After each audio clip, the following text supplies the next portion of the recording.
Whether you're new to jiu-jitsu or you've been doing it for a little while, if you feel like you can't stop getting smashed or submitted in mount, this video is for you. We're gonna keep this very short and very simple and to the point. So let's jump in.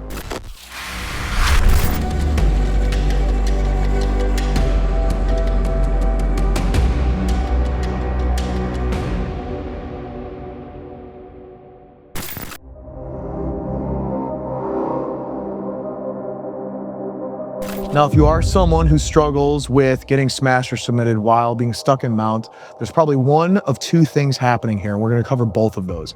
The first thing is you're probably letting your opponent obtain a high mount. In letting your opponent obtain a high mount, so they're sitting higher up on your chest, their knees are under your elbows, there's a lot of attack options from there, and it's a little bit harder to defend, okay? So the first thing you need to know is know how to address this. As we check the example, my partner jumps into a mount. As he begins to slide into high mount, you see that it puts my arms in a compromising position. He's a little bit higher on me, so he's got more options. This is a really bad place for me to be. So what I want to do, as you're going to see here, I'm going to create a frame with one of my arms across his waist.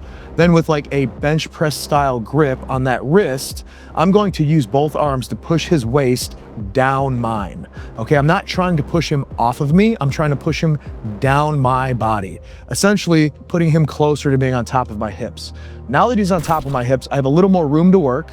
I have a little bit more distance between him and I so that I'm at less risk. He doesn't have as many options. Oftentimes in watching newer people spar in jiu-jitsu, and even for me, being a brown belt, if I get in mount, I don't have a lot of resistance getting to high mount. So that's something that you want to consider, right? And this is a principle I want you to kind of put in your back pocket because you're gonna see it all over the place in jiu-jitsu. The earlier you deal with a threat, the easier it is to solve. So what does that mean? At the inception or the initiation of the attack is when you want to deal with it. It's when you let these attacks develop and mature into what they're supposed to be.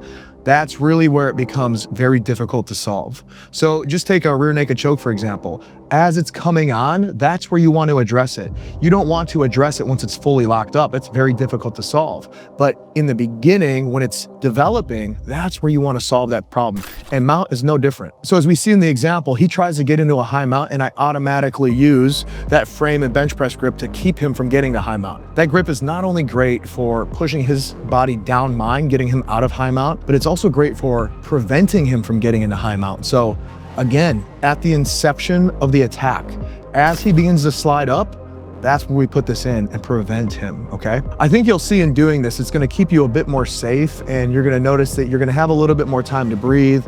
You're gonna have a little bit more room for escapes and methods of getting out. And of course, there are methods of getting out of high mount and we can cover that in a later video if you guys are interested. But we wanna keep this very short and very sweet, right? Jiu-jitsu is like drinking water from a fire hose. If I give you guys too much information, you're not gonna remember as much. So we're gonna hyper focus on this and keep it rolling.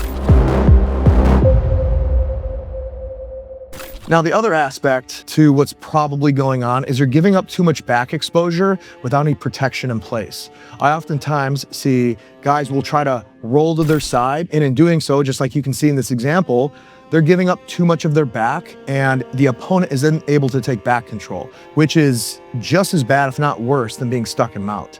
So if you are going to, in one way or another, give some kind of back exposure, you need to leave a frame in. So as we check the example, I'm showing you here that as I begin to rotate to my hip, I leave my top side arm frame across the waist. This prevents him from climbing up.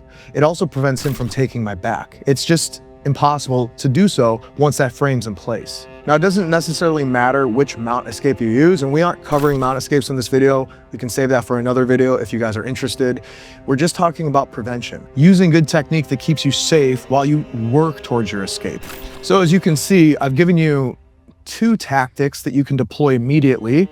And I want you guys to play with this when you guys are at training, because I think you'll see you'll have far much more success in escaping, or at the very least, keeping yourself safe when you're stuck in mount. If you're able to prevent them from A, climbing into high mount, B, getting them from high mount back down to standard or low mount, or C, eliminating back exposure so you don't get your back taken, you're eliminating so many submission opportunities. There's a lot that comes from every one of those positions. And if you can just be proper with your tactics and your defense, you're really eliminating a lot of your opponent's options. So like I said, guys, we were keeping this one a little bit shorter than usual. I want to give you less information so that hopefully this sticks in your mind a little bit better. If you like this shorter video style, let me know in the comments.